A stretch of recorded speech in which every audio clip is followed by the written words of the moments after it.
I'd like to welcome everyone to the June 17th Planning Board meeting.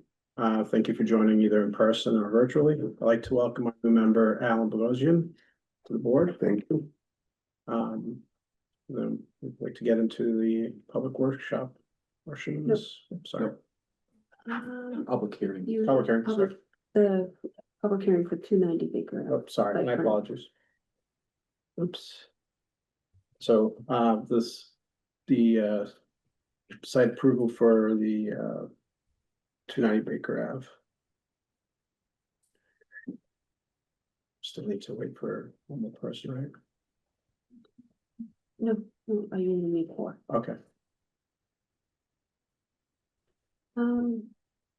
Wait, so Travis, I don't know if you I'm want to. gonna let our engineers, I think Bruce Ringwald and Tim Favreau is on.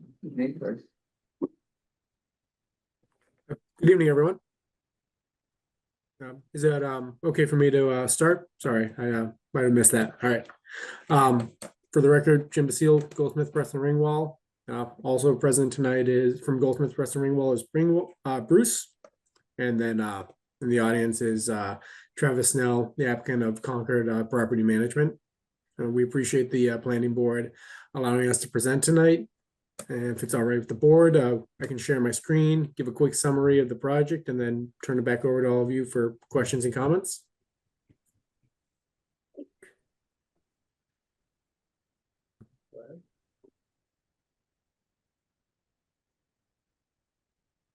Can everyone see the plan okay? All right. Yes. So on behalf of the applicant, we have prepared a site plan review application for the property at 290 Baker Ave in accordance with the zoning bylaw under section 11.8.1 for the substantial alteration of an existing parking lot.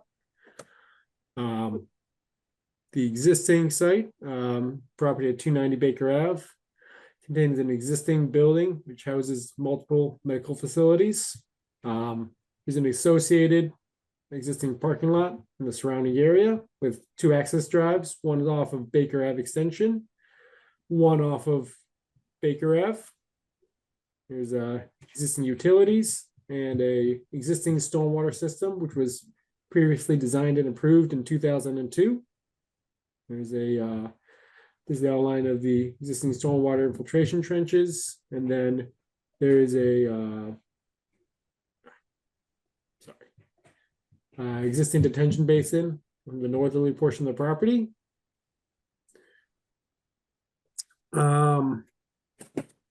So it's been some time since the parking lot was last paved, and this is a voluntary repaving project on the applicant's behalf. Mainly this is geared towards addressing some deteriorating sections of pavement across the parking lot. Also, though, they would like to rework some of the existing landscape islands. If you look over here, this is the existing lot as it is today. This is the proposed conditions. The red, these are the existing islands, which we are proposing to rework, mainly towards allowing for easier access for patients, employees, clients from the parking lot to the building. But that is what triggered the site plan review. So in addition to that, we are also proposing to reduce the overall impervious area on the site by 1,125 square feet. We're proposing a stone trench along the southwesterly limits of the existing parking area. We've also proposed a more thorough operation and maintenance plan for the existing stormwater system, which will have inspection requirements. And we're also proposing 5 new landscaping trees to be installed on the site, native trees. Received comments from the Concord Public Work Engineering Department last week. Feel that some of the comments are kind of shifting the focus away from this being a voluntary repaving project, and we're trying to shift the scope towards this the existing stormwater system and reworking that in some ways. Generally, we disagree with the sentiment that the existing stormwater system should be addressed, as this is a repaving project that proposes to maintain the existing drainage pattern. So the client has stated that there are currently no drainage issues on site. So which drainage patterns to remain the same. Reworking the existing stormwater system just doesn't seem to fit within the scope of the project. But that's the quick rough and rundown of the project. So I can turn it back over to the board for any questions or comments. I'm happy to leave this up. Nobody cares. All right, my first question was where the islands are being removed and they're being presented as on the map as impervious, and then new islands are added and are being presented as or non-impervious. I guess the question is why is that an improvement if it's just being moved off the lot or off the parking? An improvement in the total impervious area, because those islands right now are not paved. So shouldn't removing them not count towards an improvement in the area of impervious? No, you're correct. They are not impervious area, and neither are these. We definitely calculated this as being existing pervious area that we were removing, and then based on the total pervious area that we had post development, we came up with the increase of 1,125 square feet of pervious or decrease of 1,125 square feet of impervious. So I'm not sure if there is a nomenclature somewhere. I think it's just that maybe I was confusing how the color coding applied to one map but not both. So that was just what was confusing me. No, and I understand, but yeah, it definitely we had considered that as pervious. So we're still looking at a net decrease in the impervious area. Okay.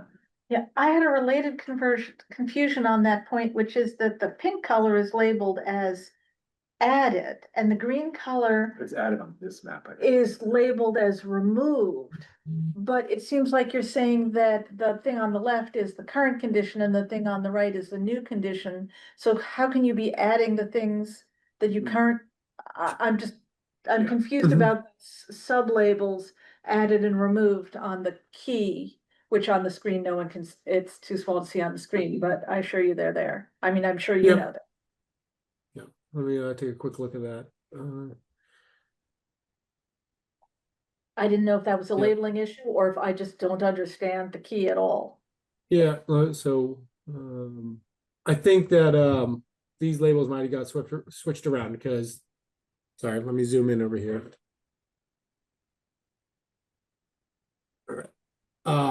So this box, impervious area added outside the existing pavement footprint, is the yellow, and that represents where the impervious area has increased.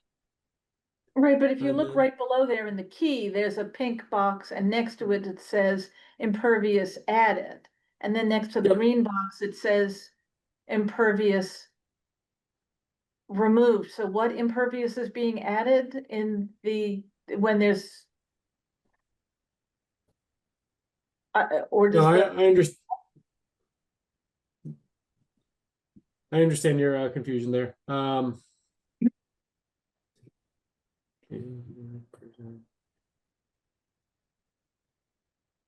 if you were to look at it as if the site were all considered an impervious area, looking at the proposed, this green box represents the impervious area that's being removed, just for the purposes of calculating that. Right, what does the pink box represent?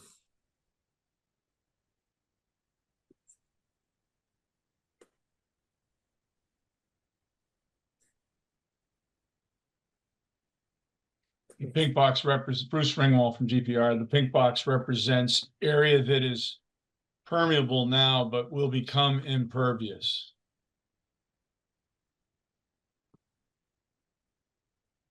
Oh, okay, so, but on the left-hand, side, so that's not the current condition. That's stuff that's going to be paved and become impervious. And on the right side, it's stuff that's going to be removed that used to be, no, that can't be right because some of the areas overlap. I'm just. so Pervious, it's just confused. pervious on the new plan versus, it's kind of confusing. Yeah.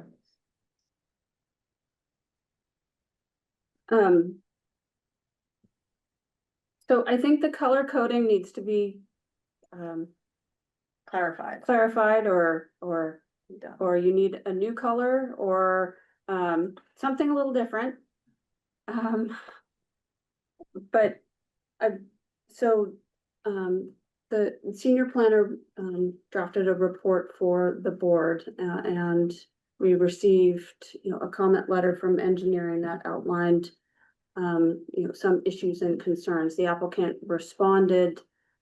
Engineering, did not have time to provide a revised cover letter. I did have a conversation with the assistant town engineer today. And understanding, the limited scope of this project that and what the applicant's trying to do. In a time frame and Travis can, provide additional information, but in a time frame where, the owners of the site, all of the doctors, is a bunch of different suites. Trying to get this project done in July and August, which is gonna be, one of the slower times. But after that, they need every available parking spot on this site. They do not have the ability to remove parking spaces. I think one of the concerns that engineering brought up was in 2002. One of the driveways, I'm just not sure which one it was. The approved plans show that there's supposed to be 2 catch basins at the end of the driveway where it meets the either Baker Ave or Baker Ave extension, I can't remember. And there is only one catch basin got installed. We can't find any record of why the other one wasn't installed. But there is, some stormwater drainage from that driveway going, down the driveway and into the roadway. So that was one concern that they brought up. So I don't know if there is, the ability between now and, July 8th, understanding, the time constraint, if we can continue this to the 8th, meet with engineering, have, a conversation about, the limited scope and what it is, they're trying to do, and how, how we can find, some compromise in, maybe not thinking that the whole entire site is going to be brought up to today's stormwater drainage standards. That's, that I feel, kind of goes a little bit beyond, the scope of this project. But is there some middle ground, so that on July 8th, if the board is generally in favor of this project, that we could have a draft decision ready for the board to review on July 8th. And then it can be filed, the next day so that the project can advance within that time frame. Can you comment on what our obligations are as a board to require and what the applicant's obligations are in terms of, are they required to bring the property up to code? Are they not required to do anything at all? I think this might be a question for engineering, but I found that I didn't have enough information at this time to know the answers. So I can specifically ask that question of engineering. From the board's perspective, the board has to make the findings, the site plan review findings, and, protection of adjoining, abutting properties, public ways, adequate stormwater drainage. There is adequate stormwater drainage to handle the rest of the site. There, And it's would probably even be improved. Nobody can seem to find any maintenance records for cleaning of the catch basins. So, you know, that at a minimum is something that engineering, you know, and the property, you know, owner should want to do anyways, but I think it's there, it comes down to, and I don't know, I think engineering's comment letter talked about disturbing, you know, more than an acre. Well, I'm not sure repaving of a parking lot constitutes disturbance of more than an acre. They are disturbing some of the site by removing the islands, but I don't think, you know, milling and paving, you know, constitutes disturbing something more of an acre. So I'd be surprised if that would, you know, trigger, you know, have somebody having to have a whole site go into compliance with the new regs. I think all they want is a sweepy. So, Right, which, I'm correct sorry, me if I'm wrong, Bruce, or, Oh. Bruce, if I thought you, this last submittal, you did at least submit a SWIP, a stormwater pollution prevention plan, or an O&M, operations and maintenance plan, is that correct? Yes, if I may, Bruce Ringwald from GPR. Prior, back sometime, Travis and myself met with Elizabeth and Sammy from engineering stormwater, and also with Paul from the building department. And the whole thing was, if we just want to repave and keep everything the way it is, then we could repave. If we wanted to make the site better, eliminate these islands in the middle of the parking things that are shown in pink and then aren't there anymore in the latter, where they're green, so that there isn't a trip hazard coming across. It's a very narrow strip. I'm sure many of you have been to the site in the past. It's a very narrow strip that curves up and then curves back down again, and it basically just has bark mulch on it. By eliminating that and moving that to the outside, we enhance the area of green space on the outside. In the southwest corner along the back of the site, we're able to actually create a drainage infiltration trench, a stone trench, and allow for sheet flow to be absorbed into there. There was only one of the two catch basins down at Baker Ave installed. We noticed that when we were looking through all the project past papers and plans and looked at aerials and saw that the right-hand side has got gas lines, electric lines, and communication lines. So it was obvious that they couldn't install a leaching basin in that area with all that infrastructure that was there. The applicant is willing to move forward to the 8th, provided that we can kind of get together and meet with engineering and yourselves and work through this.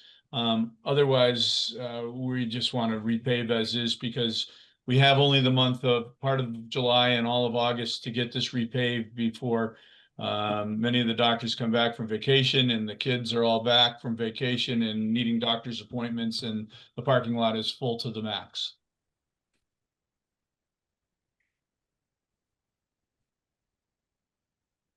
So if We did submit, as you said, a new O&M, stormwater O&M for this, because back in 2002, there was not a requirement for an O&M. And so we put one together, and we've reviewed that with Concord Property Management, and they've set up to have inspections done and cleanings done. But we're not looking to redo the whole drainage system. We're looking to improve where we can as we move forward, and to make the site better for circulation, for drainage absorption on site. And that's where we'd like to stand.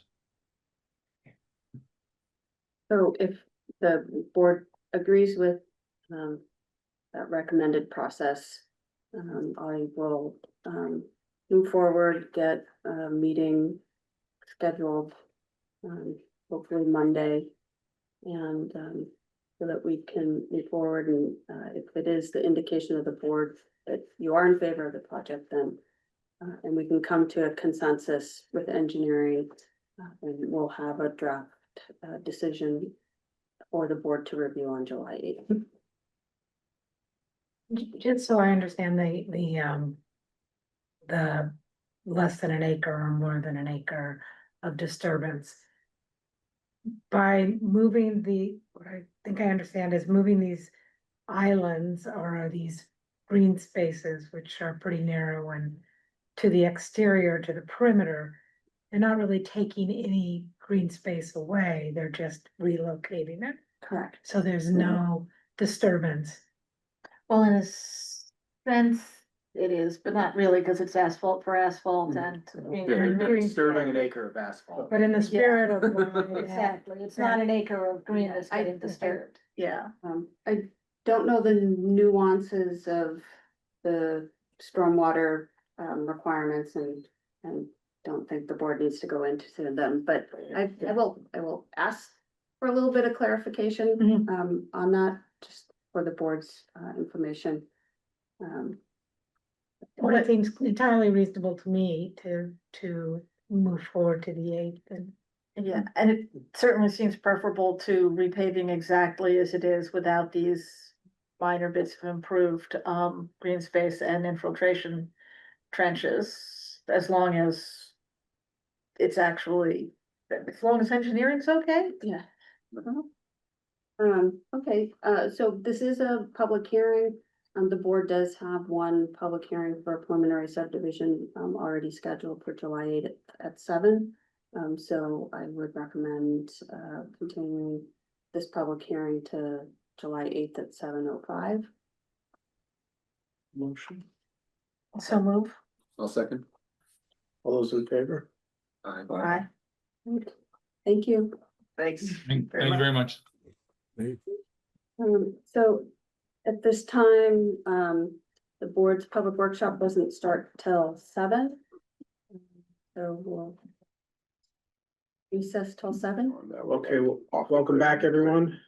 Start. So we're gonna be starting, this public workshop is to discuss the current combined business residence bylaw and potential areas where the bylaw might be amended to make it better for our community's needs.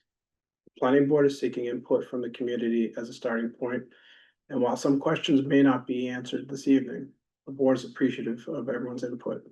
This is the first public workshop, and there will be more opportunities for public input. I'd like to lead it off with Emily. Thank you so much. You said here. Yes, if you kind of that there, I think everybody can see you, right? All visible, right? Excellent. Good evening. My name is Emily Ennis. I am the president of Ennis Associates, and I have met with the board before to discuss this, but I haven't yet met really with the public. As Mr. Almeida said, this is our first public workshop, so very excited to be here tonight. I'm also joined by my colleague Amelia Morton, who is a planner here. And for those of you who are in the room, Amelia has boards out there that on your way out, if you have any additional thoughts or questions, you're more than free to post them on there. For anybody who is online, you can always email the town planner and register any comments or questions. We're asking what people like, what they're concerned about, what they don't like, and what we haven't thought of, which is really important. So with that, Elizabeth, if you want to share our presentation. And thank you very much for being the person who is keeping this going. So what I'm going to do today is I'm going to walk you through the existing bylaw where it doesn't work as well as the town would like to see it, and some options for consideration as we think about drafting new zoning for discussion. So once that's up, you can go to the next slide, please. So existing zoning bylaw, problems with that, points for discussion, and then we're just going to open up for a chat. Planning board, people in the room, people online. Next slide, please. So this is the process of rezoning. First of all was the review of the existing zoning bylaw, which is section 4.2.3, combined business residence. We have discussed with the planning board some of the barriers to how this is not being used effectively or even used at all.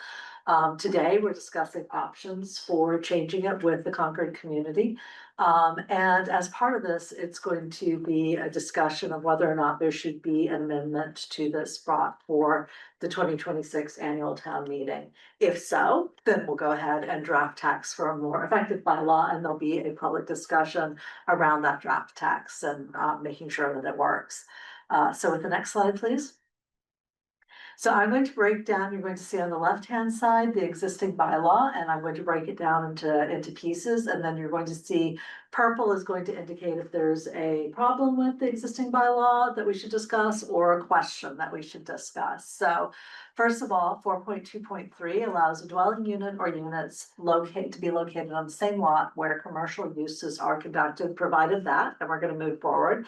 But before we do that, I just want to show you that if you look at table 1, the principal use regulations, these are the districts in which combined mixed use is allowed, and site plan approval is required for this use of all of the applicable district. If you go to the next slide.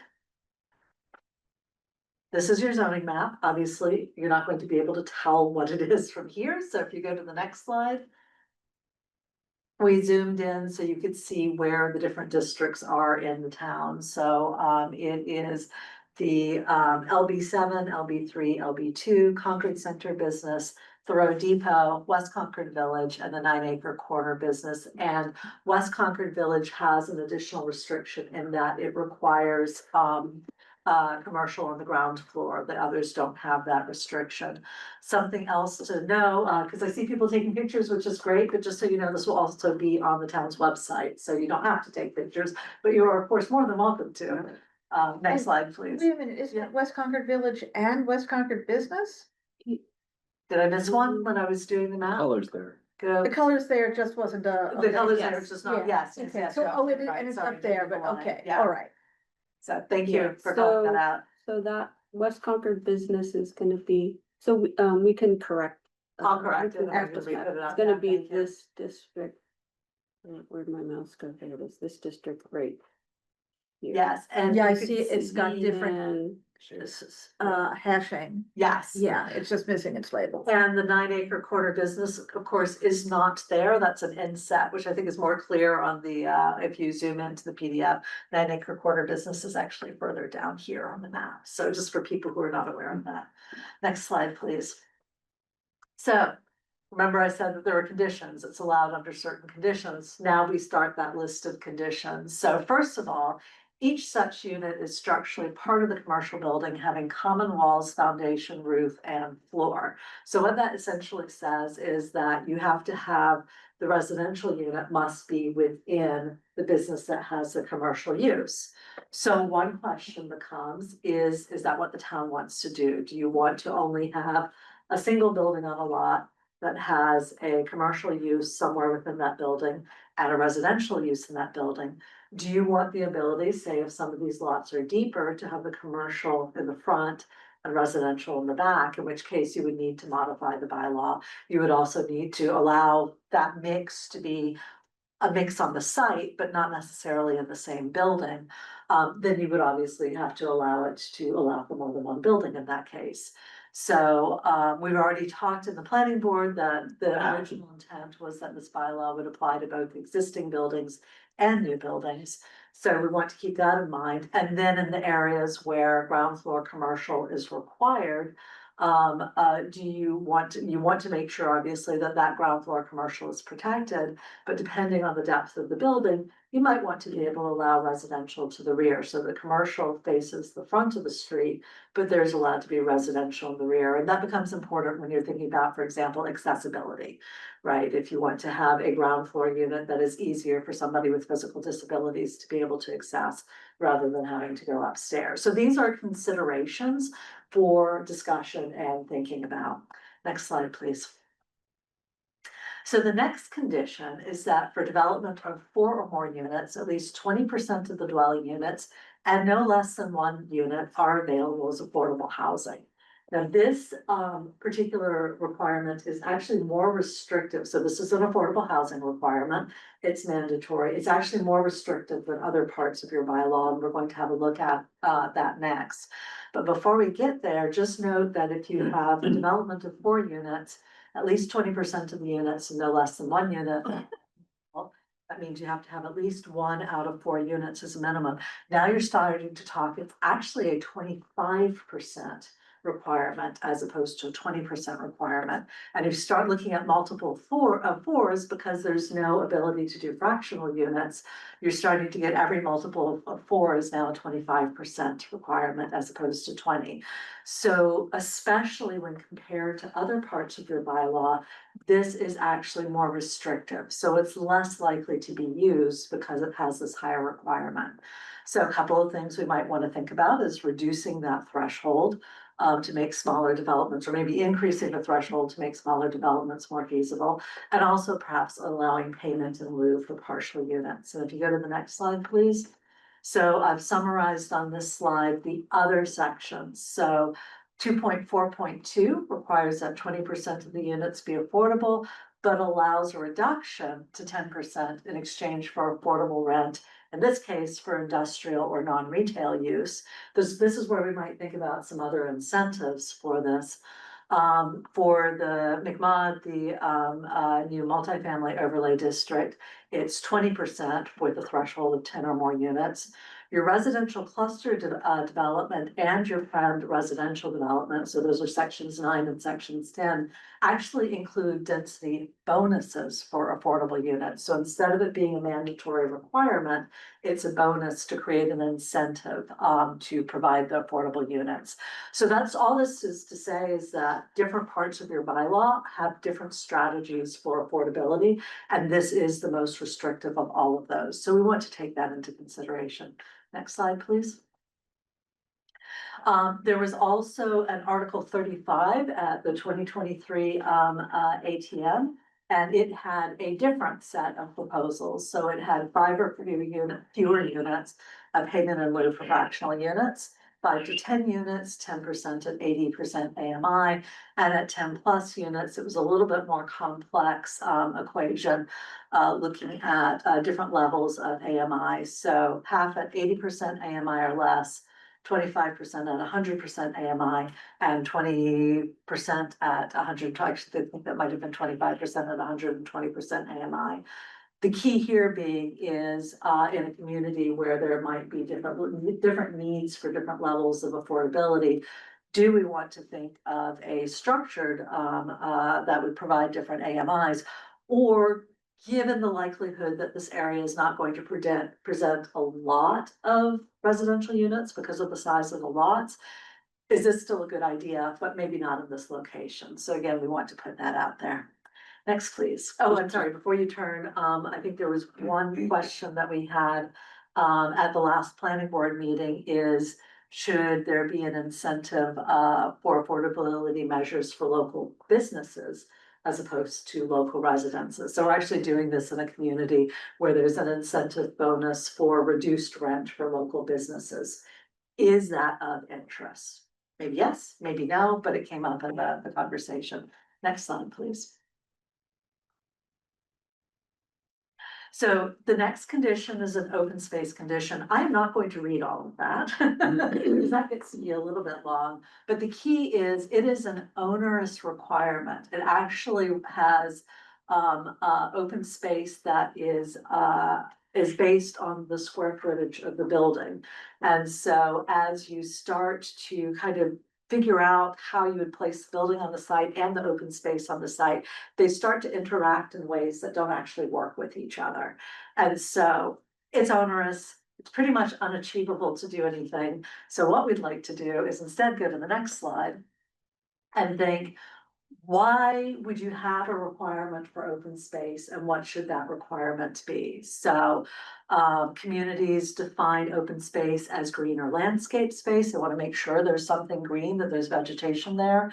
They define it as simply open space, i.e. space that's not built on.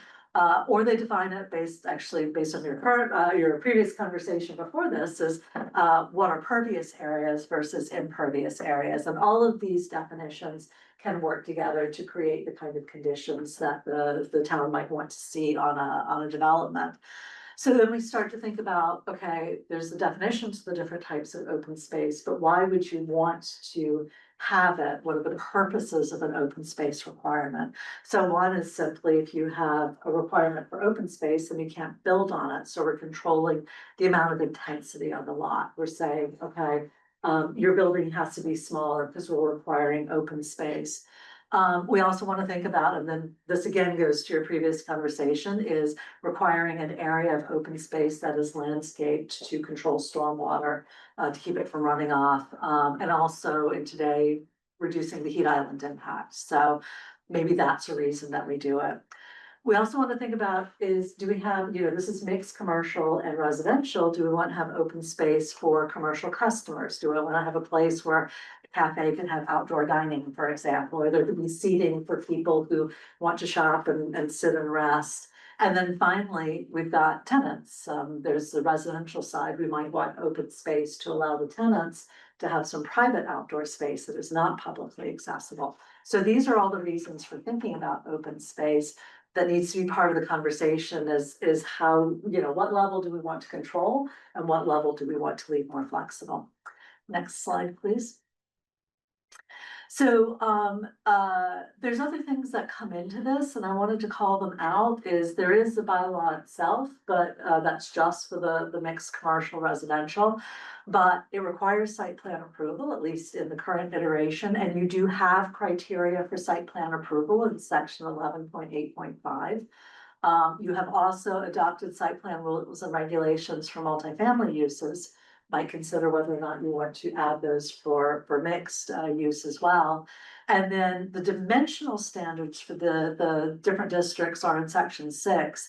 And the requirements for parking are in section 7.7. So we're not talking about changing those at this point.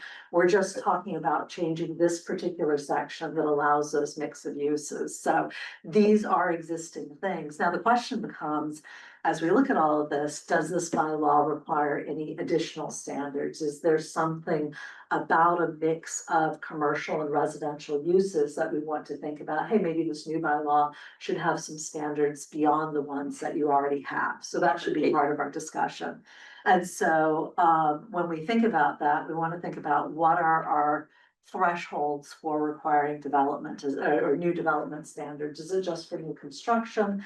Is it for adaptive reuse of existing structures? Do we want to have something special for those? If we think about it, I mentioned at the beginning, the idea of maybe we want to consider multiple buildings on a lot with different uses in each. Do we need different standards if we allow that? And I mentioned the ground floor commercial, we probably want to have some standards that reinforce those. So we want to think about that as well. Next slide. And then you also have these waivers in the existing zoning bylaw, which I'm not going to read completely, but it allows the board to grant a special permit for less than the required amount of open space, increase in height, or a decrease in the number of parking spaces. And there's some findings that the board has to make. What's interesting is that the requirements for those waivers aren't particularly well defined, but in one case, the top case is this is when more than 10% of the dwelling units are available at affordable housing, the waivers are available. Well, you require 20%. So the conditions for setting up the waiver aren't actually consistent with what's already required. So we know we're going to want to do something with this section. So if you go to the next slide, please. So a couple of things to consider is waivers. And when we think about waivers, we're thinking about how do we allow flexibility for something. It's an irregular lot size, so it's hard to build on. There's topographical conditions, there might be environmental conditions. There's some reason why it's not easy to do what you've asked somebody to do, but you still want them to do that. So that's when we start to think about what the waivers are. There's also incentives, and that's what I mentioned earlier around affordable housing. We want to potentially encourage people to use this bylaw. That's why the town's reconsidering it. And so do we want to give incentives? And so frequently incentives, most communities start to think about them as their increases in height. But you know, that doesn't work in a lot of communities. A lot of communities like the height the way it is, so then there could be other ways of thinking about it.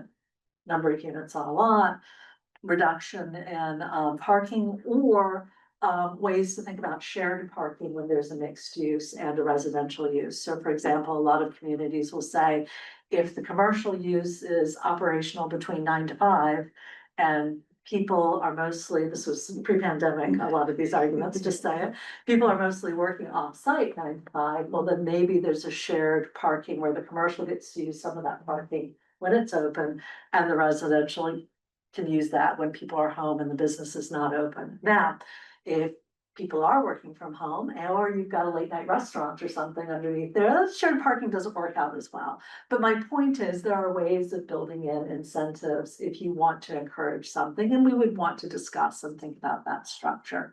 And also what the thresholds are for those. Next slide, please. So that brings me to the discussion.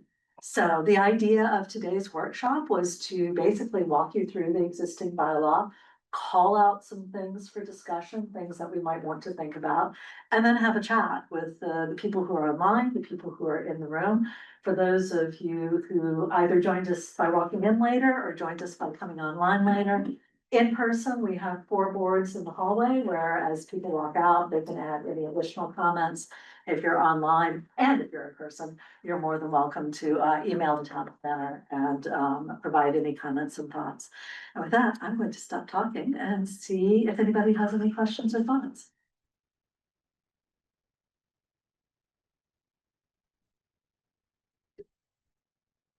I don't know if you want to ask the board if they have questions or thoughts first. Oh, or you want to have any questions before we get to the public? Well, this is great, Emily. I love it. Now, I just have one immediate thought which is that I noticed that you mentioned the issue where right now we require 100% ground floor commercial in the West Concord Village District, and you had this great thought where we could allow housing at the back of the property, but still maintain the active commercial use. I think that could be a real advantage to add in other districts, as well, which have sort of been shut out while the West Concord Village District had the advantage of maintaining the active streetscape. So I just want to throw that into the mix as another thing we might possibly do if it seems to fly. Well, worth adding to the mix. I think one of the things that a lot of communities have found, especially post-pandemic, was that mandatory requirement for 100% ground floor has been difficult in some places to actually fill out. So I always look for flexibility and how that can do, but I love the idea of putting it out there for discussion at this point as to whether or not it makes sense in other direction, in other districts. Yeah, well, and it's also particularly onerous in the West Concord Village because it's not just commercial use, it's active commercial Right. use. And so it could be, well, it has to be commercial in the front, but not necessarily active retail public facing. But anyway, enough said.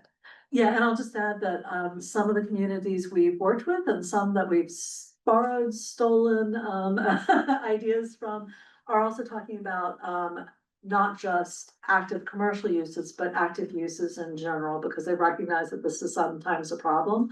And so they're coming up with creative ways of defining active use. It used to be, it was just retail and restaurant, that was your active use. And so some communities are expanding that definition because they want to see those spaces filled. And I think that should just be part of the conversation as well. So. What would they be expanded to? I guess is the question. Like, what are the adjacent things that we wouldn't necessarily think of, but could be?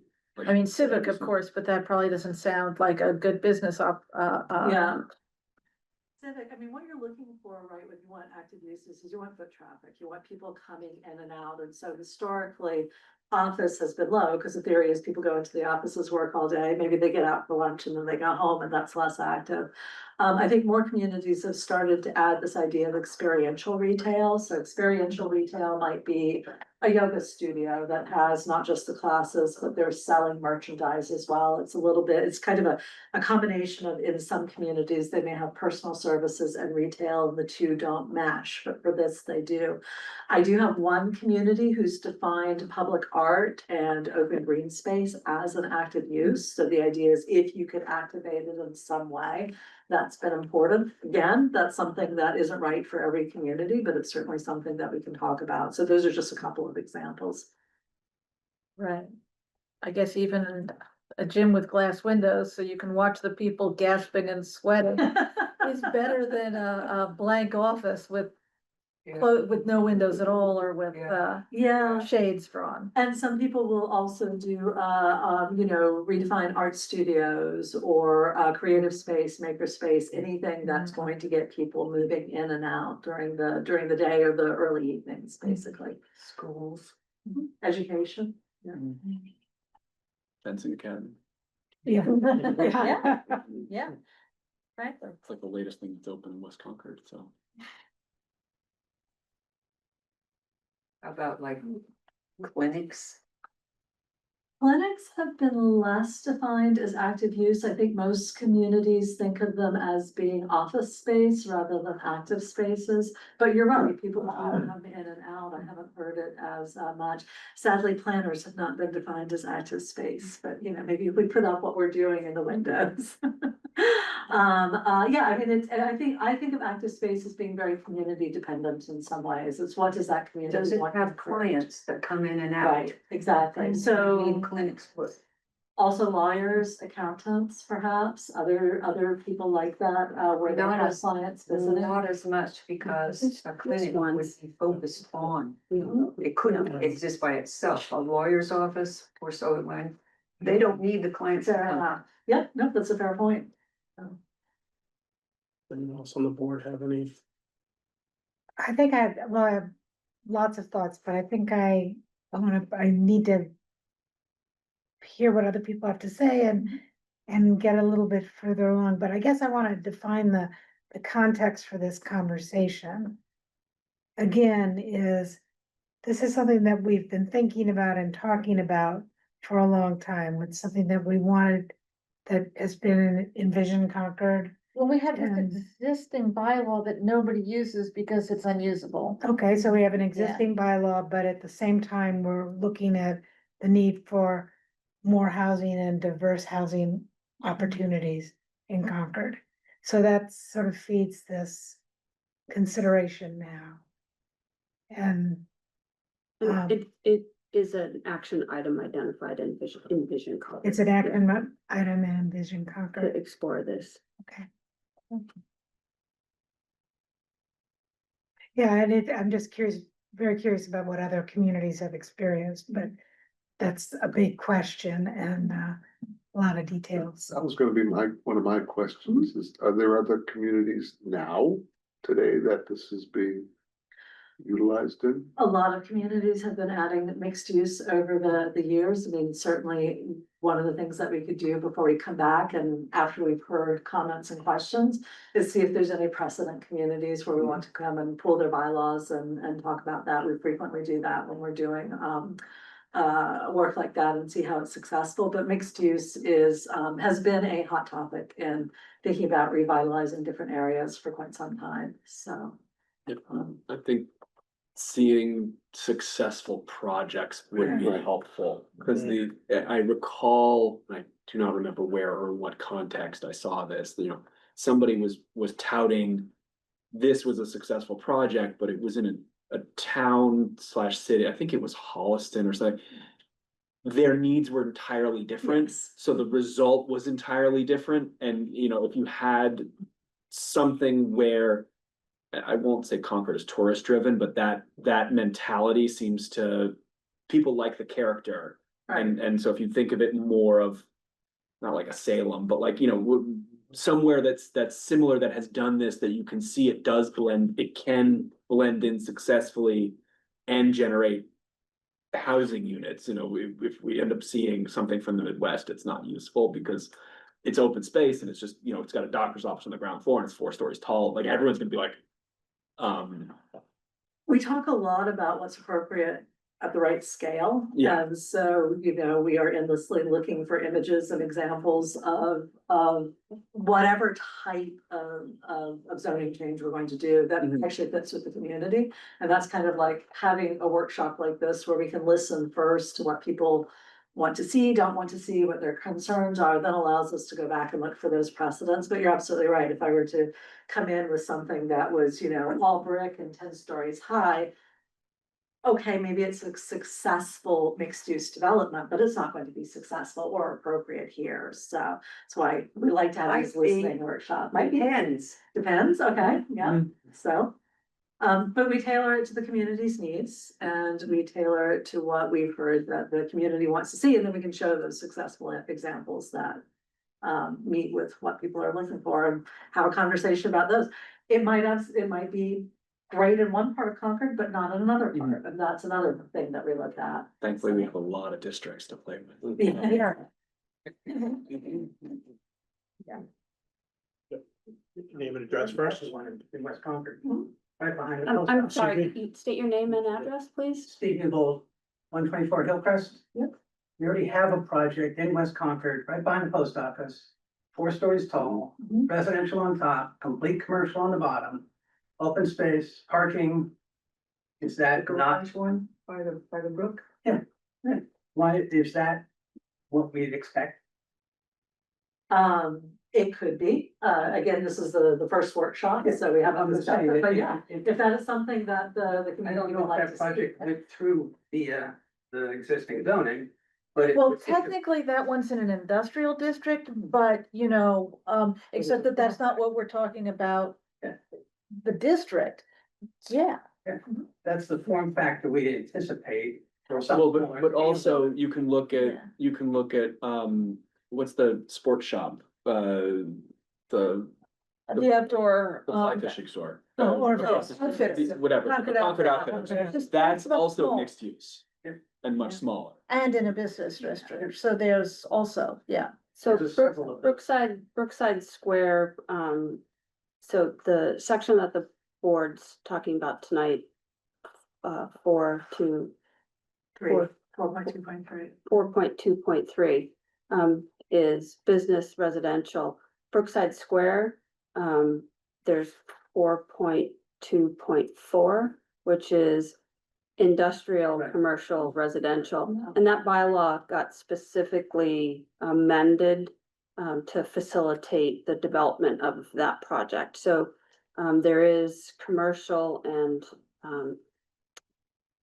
in different forms. There's also, that's where the affordable commercial space, there's some deed restrictions for the commercial space, affordability, as well as some of the residential units. I'm just saying from a form factor. From a form factor that's desirable, yeah, okay, then that's great to know, that's what I'm hoping to hear, from this, is what people think is desirable. So Steve, tell the uninitiated what form factor means. It means the scale, the adjacency, the siting, the context in which the project exists, and the height, the massing. If you're saying ground floor commercial, residential above, you could see, there's lots of different variations, everything from very small, which is your typical urban store with a residential unit above it, that's technically mixed use. Right, Yeah. to multiple units above apartments or to a larger one, like that project, there's lots of different variations. Say things like if you had multiple, stores with residential above, well, there's no open space. Right. All of these things have been acceptable in the past, so there's some, sense of precedent already there. So the bylaw has to reflect more of that than just saying we have one particular thing that we want to find. And we're only gonna allow that. Well, great, you just excluded all of the precedent we already have. Right. Exactly. And along those lines, I'll say that that's one of the reasons why I think the open space component should be the first thing to be not Yeah. attacked, but to be significantly reformed, because that component is what stops a lot of development. And we've seen a lot of development that we like and that you want to see more of, but like even successful projects had to get waivers from specifically that and almost nothing else, because it's physically impossible in the districts we're talking about to have such large open space. That project, I think the Brookside one was successful in part because they had a lot of wetland setbacks that they could declare as open space. And not every parcel has that, so. But isn't that a feature?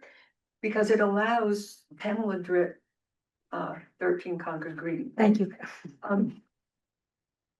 What are, there, we have by right, which are the rules that we have to set down so that they don't have to make special permits to do it. And pretty much those, it seems to me, are always bad. And we have, because you get McMansions, period. Well, because if we make really good creative things, like you could have, say, a 10-story brick building, if it was really beautifully done and didn't shade anything and allowed wonderful housing with great views from the balconies and that would be very appreciated by, say, elderly people or young families, starter houses. And centered in a park that you couldn't have if you had a lower, it wouldn't be financially feasible for a lower. So we need something like a MacArthur grant where you can apply for it. You've got this great design, you've got the spot it ought to go in, but it messes up all of the zoning things. There ought to be a route that really good things could go through to actually be considered. Special permit. Yeah, a special permit that people can try, even if they fail, that the planning board or the zoning people can have a great deal of flexibility. They don't have to follow any rules. They can say, we don't like it, and that's it.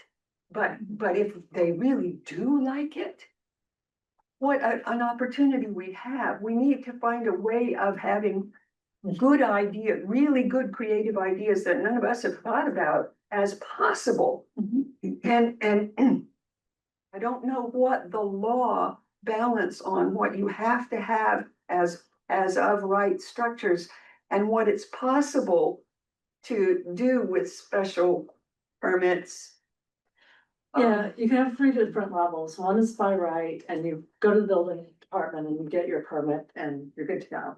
One is by right with site plan review, in which case you come to the planning board. The planning board is not allowed to deny the right, but they can place conditions on that right. And usually there's something in the bylaw, which you have, that says what conditions you can put on it. Then you can have a special permit also to the planning board. No, the Board of Appeals. And you have a board of appeals as well. Yeah, not everybody does that, so thank you. And with that, the use could be denied. So the idea is that it's a higher standard that the applicant has to meet, but it can, depending on how you've written it, allow for that additional flexibility. The idea is a special permit is giving some form of public benefit, and that allows for the discretion that the planning board has. So yes, there could be a route and there could be a structure in a special permit sense.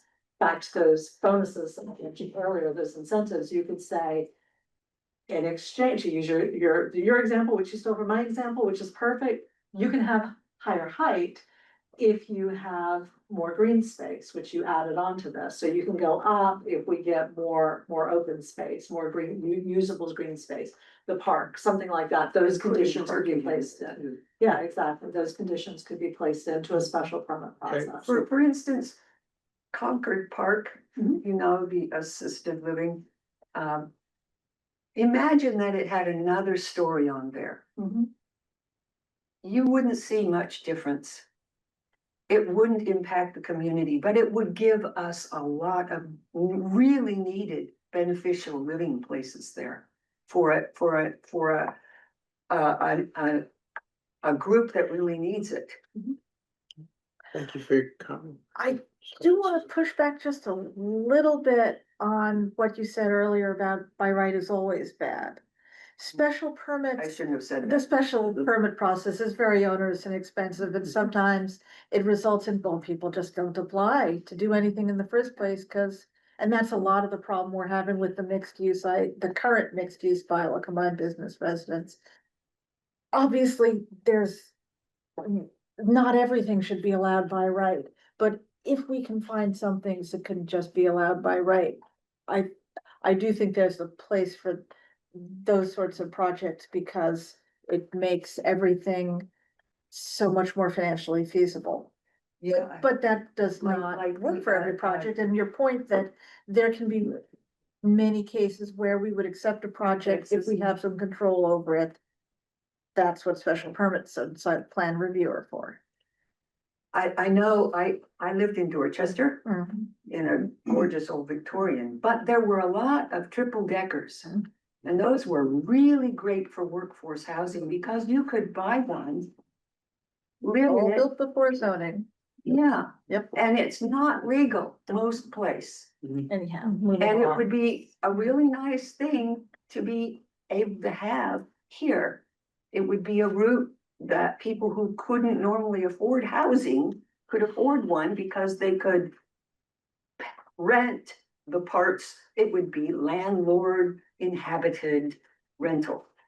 Thank you for your comment, Mr. Dritt. I'm gonna go to Mr. Sagari, online. Scars. Hi, can you hear me? Yes, I'm sorry if I hacked your name. That's all right, you did, but that's okay. It's Chris Scarzi, 33 Maple Street. I just want to look back in history a little bit. And in 2010, as Sue will remember, we did the West Concord Master Plan. And a lot of these initiatives came from that effort, the creation of the village districts, and a lot of good things that ended up happening in the West Concord Village specifically came from that effort, including the West Concord Advisory Committee. But physically, a lot of changes were made. I actually did feel like the Brookside development should have had another floor on it and could have been a taller development. But at the time, there was a lot of pushback on the height. And those that were against it even happening at the height that it is were quite vocal. But I just want to encourage the board to maybe think about re-examining the master plan. Master plans are often updated every 10 years. This has now been 15 years. That plan was initiated because the number of landowners were changing at the time. A lot of things were were potentially in flux, and so the master plan was there was a sort of a short-term freeze on those projects while the master plan was completed. So we looked at circulation routes. There were surveys taken, and really one of the things that came out of that, one of the stronger elements that came out of that, was everyone's desire for the businesses in the West Concord Village to do well. Everybody valued those businesses. They valued the 5 and 10. But the problem I still see is that we don't have enough density of housing of people to use the businesses that are there. And we see businesses continuing to struggle. We see areas in the village that are not developed that could be developed. So I would just encourage the board to consider redoing or updating the master plan, examining what could help those businesses thrive. One of the things that I felt that the business district went a little too far geographically to the west on Commonwealth Avenue with the requirements of having to have business on the first floor. I actually thought that some of that area could have been residential on the first floor and could have been townhouses to add to some of the density. I'm not sure how people would feel about that, but I do see that a lot of development has not happened in those 15 years. And we're still seeing businesses that are not having a lot of success. So anyway, we have, with the MCI Concord development coming, with some more properties changing hands, Kenny Dunn Square is not a good intersection. I think there's a lot that should be re-examined and would encourage an update to the master plan. Thank you. Thank you for your comment. So I can provide the board not just the West Concord master plan, but the Envision Concord plan. That took 2.5 years to go through that process. We think we now have a really good base document, so we're not expecting it to take that long. Form a committee and go through that. But it generally does take a minimum, about 2 years. So currently, the planning division has put forth a capital request for fiscal year 27 for funds to update that master plan. So that's going to be in consideration for the next round. And, then, we'll move forward, hire a consultant and start that process to, update the town's, long-range plan, which, more than likely will incorporate, all of those items, that he talked about, and looking at updating, how, taking the West Concord master plan from then, the existing Envision Concord plan, and then working forward to develop a new plan.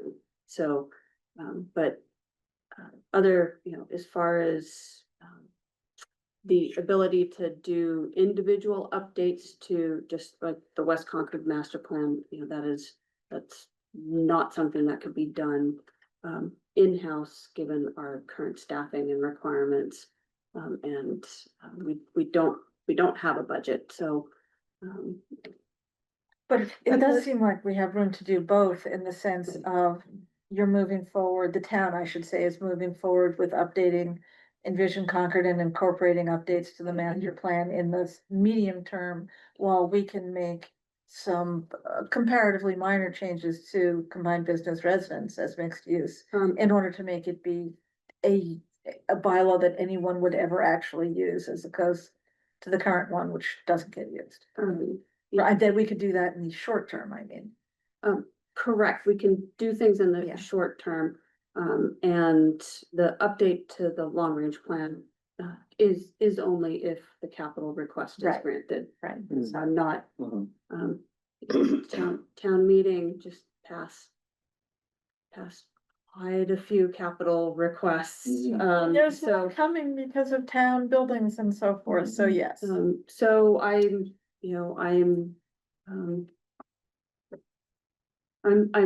hopeful there will be a groundswell of, yes, roads are important, and, but having an updated long-range plan, is also key, overall to the community, so.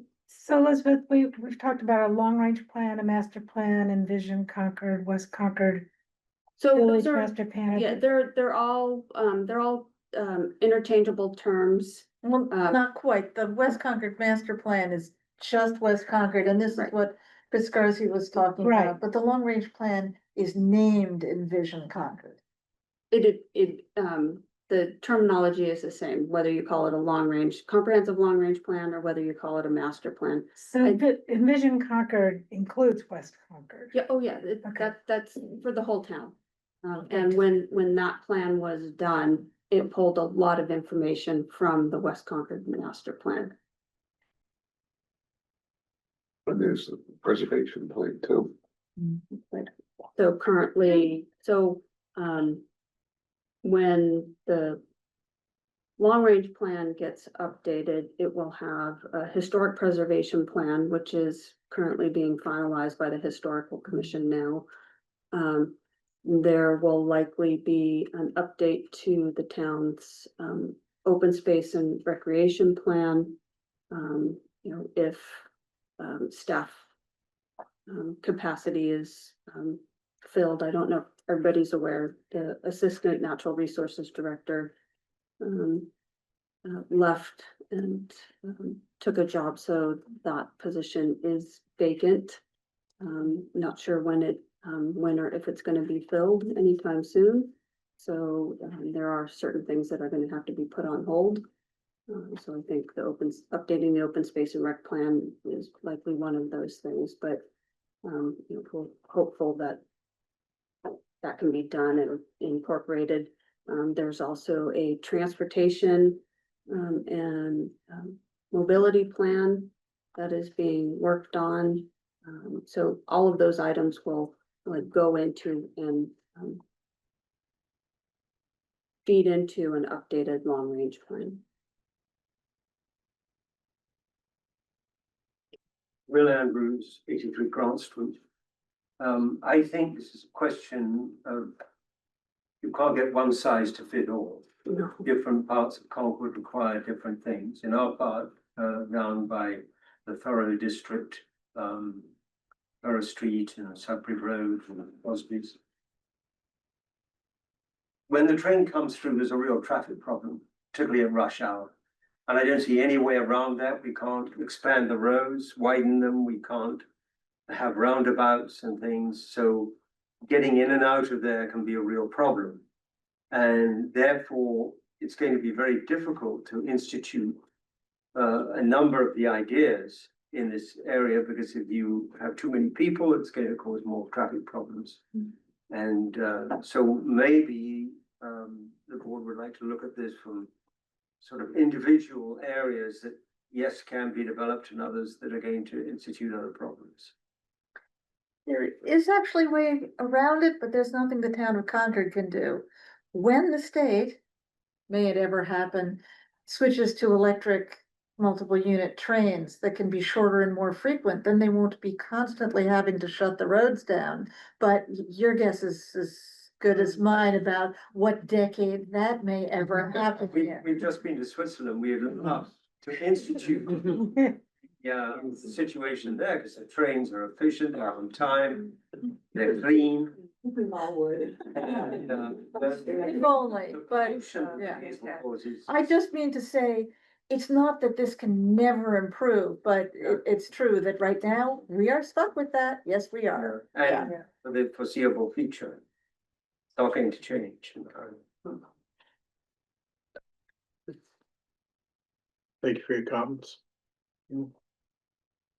Stephen Bader, 7 River Street. I apologize for coming in late, so I may have missed you saying this, but is this envisioned as an overlay? Is it envisioned as a substitute for a business zoning area that currently exists? A substitute for a residency that currently exists? Where might it apply? Can we put the map back up? There's one piece that's missing. The way it functions now is it kind of does function almost as an overlay. It adds an additional option to the existing base districts. So it's a good point to where I'm hearing geographically, it already applies to certain districts, which we'll show you in a minute. So there could be a question of, should it stay only for these districts? Should it go beyond that? But I will show you, there's the map.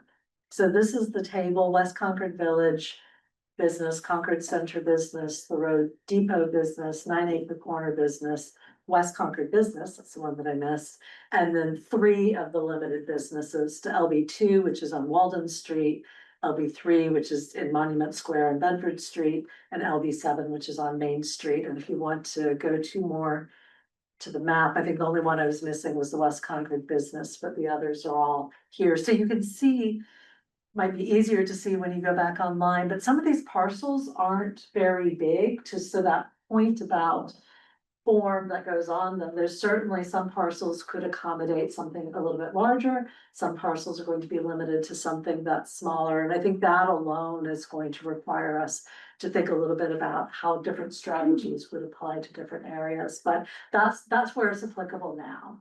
So the base districts don't change. It's just in these particular districts, there's a little bit of an added choice. So although it's not called an overlay, it's effectively working now as an overlay. Works as an overlay. Yeah. I mean, I would think that to some of the other comments about thinking creatively, that pink swatch, which is mostly Concord Academy, whatever that's zoned as, it's not business clearly. But I can picture Concord Academy building a building next to the former Welch's building that would blend in. And might serve their uses better than building into the riverfront. Interesting. So yeah, That might, I'm assuming it's zoned for something other than, it's institutional, something like that. but I could be wrong. It might be No, beyond the it's- scope of yeah. this, but yeah. Definitely beyond the scope of this in Not that Concord. it's a bad idea, it's just beyond the scope of this process. And Concord Academy is not, it is not zoned to allow mixed use, commercial and residential. So this would only apply where there's already an existing business use of some sort. No, it only applies to those districts that Emily showed on that slide. And they're already mixed use. Because we already have this zoning, but nobody uses it because the conditions are so onerous that it's just too hard to use. Yeah, I don't think anyone's talking about expanding it from where it is right now. It's just making what's permitted more functional, is I believe where the discussion is going. So. And I think we so- had talked about that, so I've been working with the planning board just to understand what the current zoning is. And I believe we talked about 2 meetings ago that we did not want to expand it, so at least not as part of this That's process, so, Bigger discussion. yeah. Yeah. Thank you. Hey, my name is Samantha Elliott. I'm 27 Bedford Court. I have a quick question. Is this mixed use that's offered in the existing districts only by special permit or any sort of conditional review, or is there anything that's allowed by right? I'm sorry, I did miss a small portion of it as I was trying to get my kids ready for bed before I got here. The current zoning is by right with site plan review, if you can meet the requirements listed in 4.2.3, which the beginning of the presentation, which will be posted probably, tomorrow or maybe Friday. There's one slide that has to be corrected. But as Emily said earlier, But the open there, space yeah, requirement. there's certain requirements that are onerous, that it's, what the open space requirement, the affordable housing requirement. So it's not, has not been used. I think, Is there an option of payment in lieu of? No. Or is it it's only you have to do, what is it, 15, 20% 20% versus higher? four or more units. Okay, But in So- some cases, it actually, because there's a requirement for at least 1 unit, it starts off at 25%. Yeah. Then, because there's no payment in lieu, we have a mathematical oddity going on. right, and then it's always a round up, so. Exactly. It costs- So every 4 units, you get 25% instead of 20. Right, which is more similar to a 40B than inclusionary zoning. Right.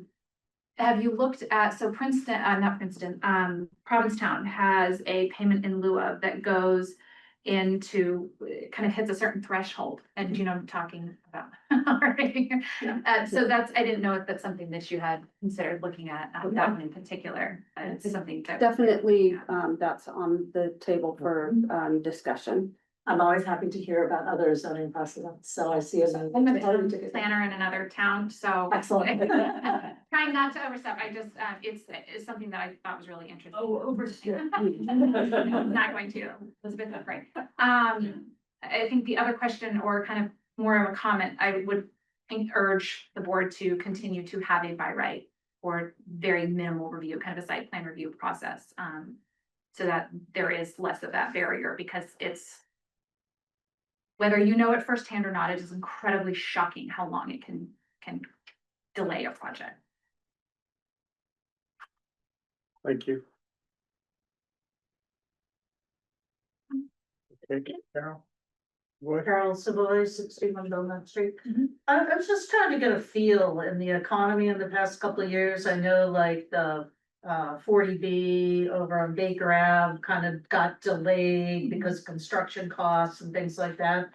And I'm trying to get a feel for like, if you build what I've heard is if you build commercial, that's easier to get straight commercial, get funding, and you can build that. And there's a lot of people want to build residential now because of the state of the economy. And if you just go residential, you can get funding for that or whatever. But if you try and do mixed use with the commercial and the residential combined, it's really difficult to get funding in this environment. So I'm trying to understand, like, are we trying to increase housing? Are we trying to help the business? We're trying to do both. Should we be paying attention to both of those things right now? Should we pick one or the other? Like, why are we doing combined business in this economic uncertainty, I guess, is what I'm trying to get to. So I'll talk about kind of the zoning principles and then I'll let the board talk about, their goals, so, speak for them.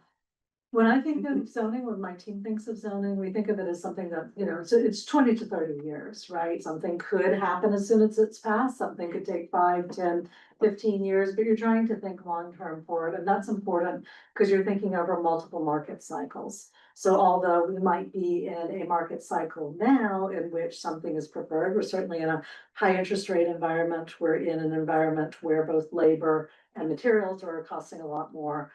So that makes all sorts of developments difficult. There are sometimes programs out there that, as you said, can help with subsidies or markets for certain types of things. But we're thinking about what happens through multiple cycles. And so the goal is to figure out what the vision is, set the zoning in place, and then when the market is favorable or more favorable to those conditions, then those goals can be met. So, we understand as we look at multiple communities, and of course, with that, every community and even different areas within the same community can have a different market profile for certain things. So we talked about it in terms of the form might be fit differently in different parts of the community, but the same is true for the mix of uses in different parts of the community.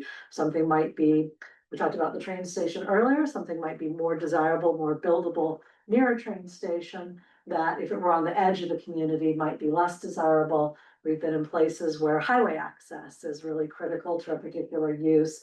That same use would be completely inappropriate downtown. So there's a lot that goes into it. So from our perspective, find out what the goals are, get the zoning to fit those goals, and then, where something is critical, create the incentives for something to happen, to say, this is really what the town wants to see and we're backing that up. Or, just allow the market to respond in the time period that we expect it to. So with that, I'm gonna cede it back to you for the goals and why, I think you've talked a little bit about, you started the process because the zoning just simply doesn't work now, but if there's anything else to.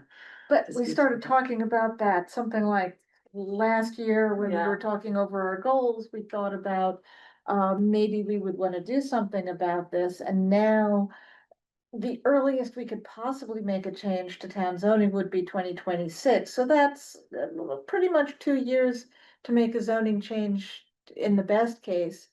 So it really behooves us to look at making a change now rather than waiting for business conditions to change and then spending 2 years making a change to zoning, at which point somebody would have just gone ahead and redeveloped the property a different way. And maybe they wouldn't use mixed use.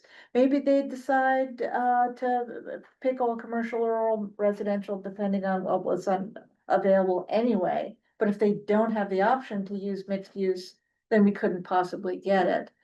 And at least in my opinion, it's very valuable to Concord to have our ground floor retail or other commercial. It helps diversify the tax base. It makes us able to actually access services in town and yet to have opportunities for people who don't want to live in a single family house. Many people do, many people don't, to live right in the center of town and be able to walk to at least a few things, even if they can't walk to everything.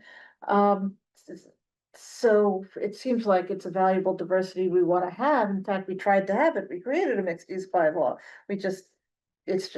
It needs fixing because it doesn't work. And I think you mentioned is the goal for more housing, it's a goal for more commercial development. We had an earlier speaker who really talked about the link between housing and economic development, right? The idea that if more people lived closer to shops, could walk to those shops, it would provide additional support for the businesses that are there. So, that certainly comes into that idea of mixed use as you're building a customer base for the businesses below. Maybe it's not the people who live here directly support that one, but over time, the more housing that's near those businesses, the more likely they are to be supported. And I think that's something that I heard from you all as well earlier in our discussions. I have a follow-up question for the board. In 2024, we adopted the MBTA Communities Multifamily Overlay District zoning that allows for 1,198 by right units in our village centers.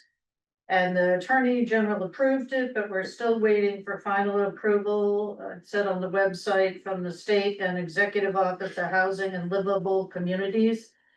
So I guess we're in compliance as in interim as of December 2024. So we're now in June. When is the state, when do you anticipate the state saying we're good, MBTA zoning is in place and approved? So don't want, 3 days ago, the state issued its letter, the town is found in, they call it conditional compliance. And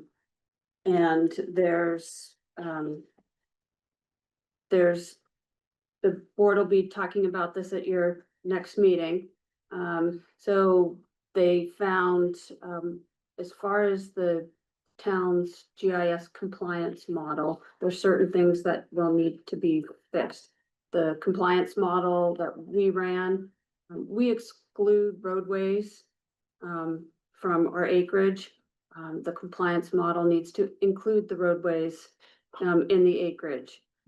So we need to rerun the compliance model.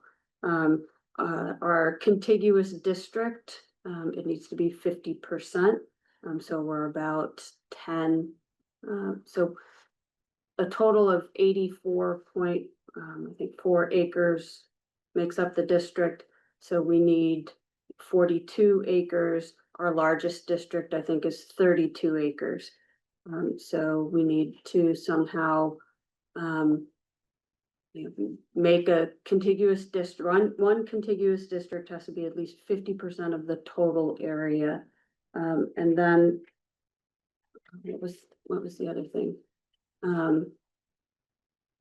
So what the exercise for the board will be is, there's 4 requirements that have to be met to be in compliance. You have your, you have to be, for Concord, at least 50 acres, 1,094 unit capacity, just based on zoning, as if, nothing was on the ground. So to, Carol's comment, the MBTA overlay district does not allow 1,094 units. That's if everything was demolished and there was nothing on the ground. So there isn't going to be 1,094 units built. That's physically impossible. But the compliance is that 50 acres, 1,094 units, 25 of those acres of our 50 have to be within the half-mile radius, and 50% of our unit capacity also has to be within that half-mile radius. So the minute you start adding a parcel here, okay, so now you've just increased your total acreage, so now your total 50% contiguous district, district just went up. So maybe we add one thing here and take something out over here, but now you've just changed your unit capacity calculation. So you now might meet your contiguous district, but now you're below your 1,094 unit capacity. So unfortunately, it's going to be a trial and error with the GIS team, adding parcels here, removing parcels there, running the calculation. And I imagine the board will probably go through 5 or 6 different scenarios, trying to get all 4 of those requirements met. We have kind of equated this to one of those stress balls that when you squeeze it one place, something's going to pop out the other side. So the letter just came, so it'll be posted tomorrow. Hot off the press. Yeah, it's. Yeah, but I see, that's kind of my concern, because, you know, we went through this whole exercise for 2 or 3 years, right, to get to the 5, whatever the result. Less than a year. What's that? It was less than a year. That the Well- town went through the MBTA communities. Okay. Felt like 5 years. Yeah. So, we Welcome went to through my the whole world. process, and and the whole town, and we voted, and everybody, you know, was on board with it, but now that might all change with this reshuffling, right? It won't change drastically, no. It's, you know, it may be adding, you know, one parcel here and removing a parcel there. It's not a huge sweeping change. The actual bylaw language itself does not need to change. Right, it would be good to see the result of that, or where we get with that, to see what actually changes, because that's gonna affect where the units, the 1,000+ units that we're, you know, zoning for, get implemented, right? And if we're gonna. So, Can I try saying this a different way so that I understand it? It's not that we're going to get 1,194 new units built. no, It's that the land could have that many units, and the land already has a certain number. So let's say the land already has 1,000 units on it, then. no, so all the state cares about is a unit capacity.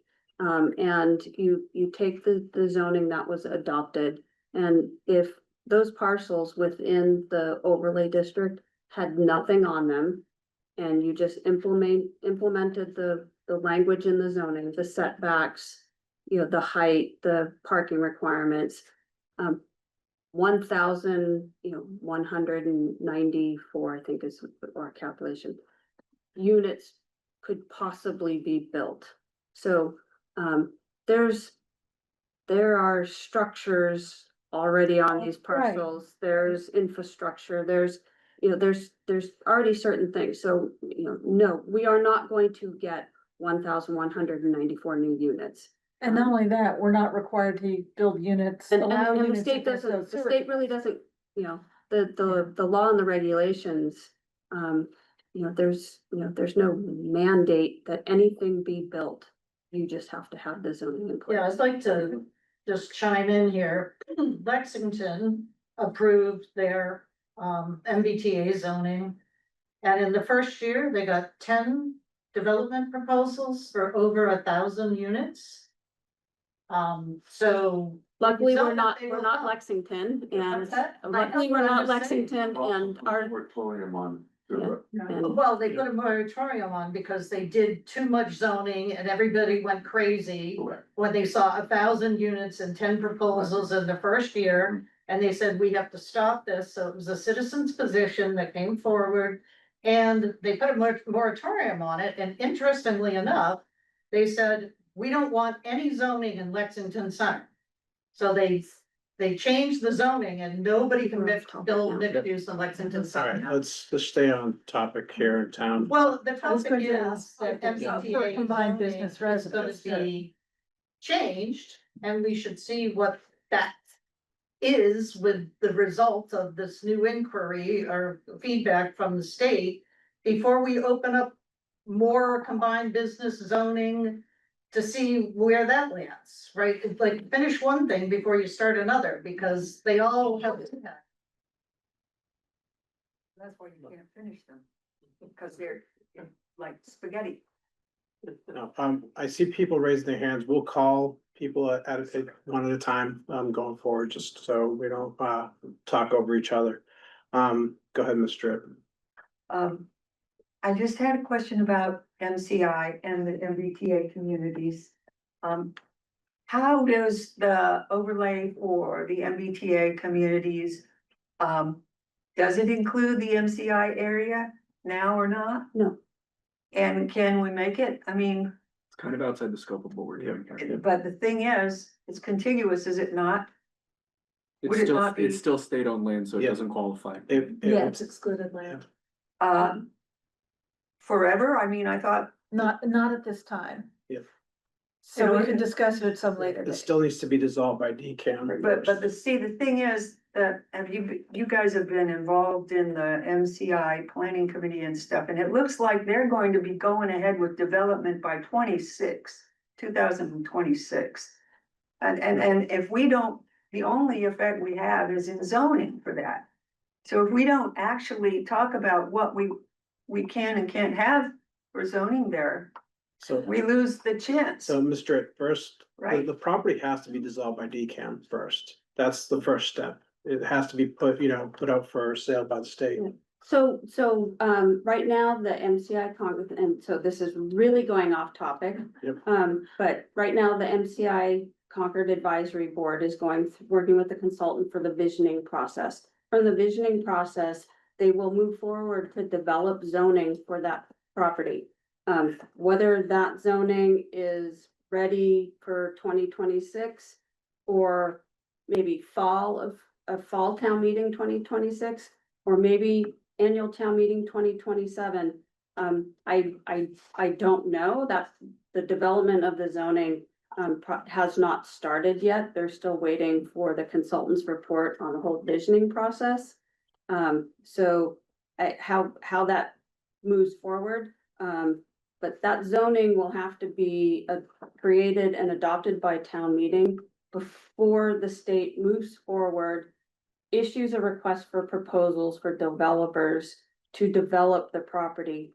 And then even after that, there are certain things that will need to happen with the site. The walls, demolition, other structures. So there's a lot of things that will be in play, but so the zoning piece is something that is going to happen next, probably, starting in, September. Okay, The town wasn't gonna get, I thought there was a possibility that MCI would be turned over to the town to develop. I don't know. Whether the advisory board has talked about that, they've had numerous meetings, so I don't think the consensus was that the town take control of the property. But that's not a conversation I've been involved in. Thanks. Miss Elliott? Yeah, to kind of try to bring it back a little bit, and I'm sorry, I don't know I feel like I should be more familiar with all of this. Does our local MBTA communities have any mandatory mixed use? No. No. Have you looked at that for being able to try to help and kind of tie it back into some of this as well? Yes, that Okay. was, That was the first part of this process. Yeah, because that's what we did in our second iteration. And overlaid it, and it actually really helped our numbers. With trying to get the units, but not overdo the acreage, because then, you're saying like, once you move one thing, everything else kind of, it's like a house of cards. It's really complicated. As a side note, to answer one of your questions about commercial use, in order for a developer to get a project to pencil out for mixed use, the commercial is supposed to be fully funded. They're supposed to have enough money to float the commercial for a year. That's part of why, and there's articles out, you can read this online. Don't quote me on it, but I believe it's a year. It might be even longer. So that's part of why there's it's very hard right now in this particular climate with interest rates being very high. They have to float that entire cost for the commercial, even if they can say they get billed out, or even if they can say that they're going to get leases, it's a little bit trickier. Is there any consideration, I'm sorry, I'm jumping now to something else, any consideration for a form-based component? For this one? Yeah. So two things. One, we did, just to answer your question more completely, we did look at whether or not this could be mixed use under section 3A. And the design and the compliance guidelines for that. But as you know, because you've done it, there are certain requirements for that mixed use district, and one of them is no parking for the commercial use on the ground floor. Given where this was in town, in the different parts of town, that was seen as potentially not going to be useful for this. Didn't make that much of a difference on the districts. As you've seen from the map, some of these parcels are really quite small. So the unit capacity was really not enough to offset the need to remove parking for the commercial uses in this area. So it just didn't function. There were a couple of other things, but I remember that was the big one. So in terms of a form-based component, no, because the way we were thinking about this was really the replacement of this, almost functioning as an overlay, as you mentioned. We had not considered yet a form-based component of this. It hasn't been brought up as the discussion. It's an interesting thought. We would have to see. We would have to think about how we would do a form-based component for, on these different parcels. That was like a step or two above the amount of fee that we had available for us on this project. Form-based code, because of the amount of illustrations since it. They Talk a lot more as you they know. can, and you What's can a end up form-based? down. So form-based code would be, so instead of somebody having it kind of regulates some design components. Yes. So you'd have a goal to maintain the pedestrian engagement on the first floor. And how do you do that? By having storefronts, by having regularly spaced pedestrian access to the door, by having a traditional storefront or consistent height, by having consistent setbacks. And it gets a little bit more into the weeds, but it does kind of allow, it gives you one avenue to make things Yeah. have a more direct path to your end goal, if you're trying to have a form-based end goal, that means the design component. It allows you to give the opportunity to do things by right if you're meeting these parameters. Or the parameters are a lot stricter. It basically, it started with this idea that the form, what it looked like, what the massing, the architecture was more important than the uses inside. And so where with this, what we call Euclidean zoning, it's the text-based zoning. Where what you have is you've got a height, you've got setbacks, that create the building envelope, you've got an open space requirement, but it's all text-based, it's all dimensionally, mathematically based. With a form-based code, you're really setting up, as you mentioned, you're really setting up the requirements, so you get a better sense of, and in some cases, the exact building type. Within certain parameters that would be allowed on the lot. There is a lot more focus. There is a lot more focus on the pedestrian environment. Having said that, there is something called a hybrid form-based code that doesn't go to the length of the illustrations, for which I can hear Elizabeth already worrying about her budget. But that doesn't have. I have no budget. I'm not worried about it. That works. So there's a way of doing something similar without the additional cost of going for all of the illustrations. That is certainly something that as we get closer to developing the text, we could consider as a possibility and add, and that's where I was going with the slide on development standards, by the way. Some of what you were talking about, could be written in development standards that would accompany those dimensional standards. So the dimensional standards govern the where on the site, the how tall, how much, how wide, how deep, etc.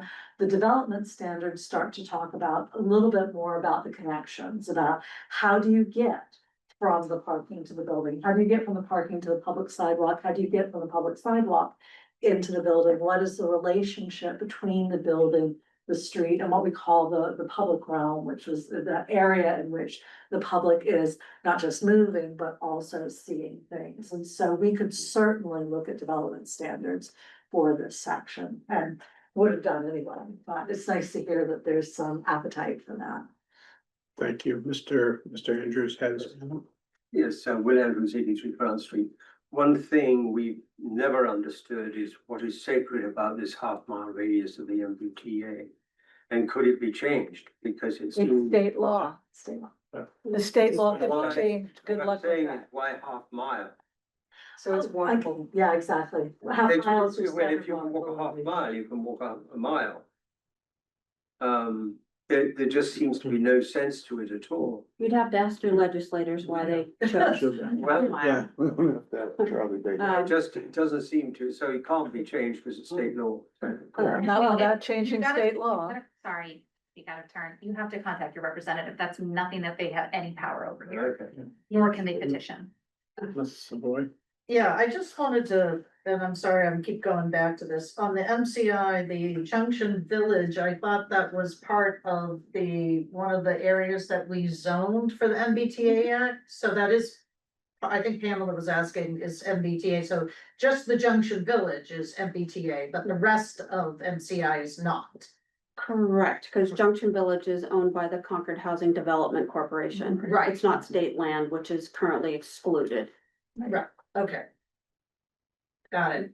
So But that's, then I heard somewhere on the MCI call that people are saying, well, maybe we'll take that out of the MBTA because therefore we can do more with it in terms of the zoning for the MCI.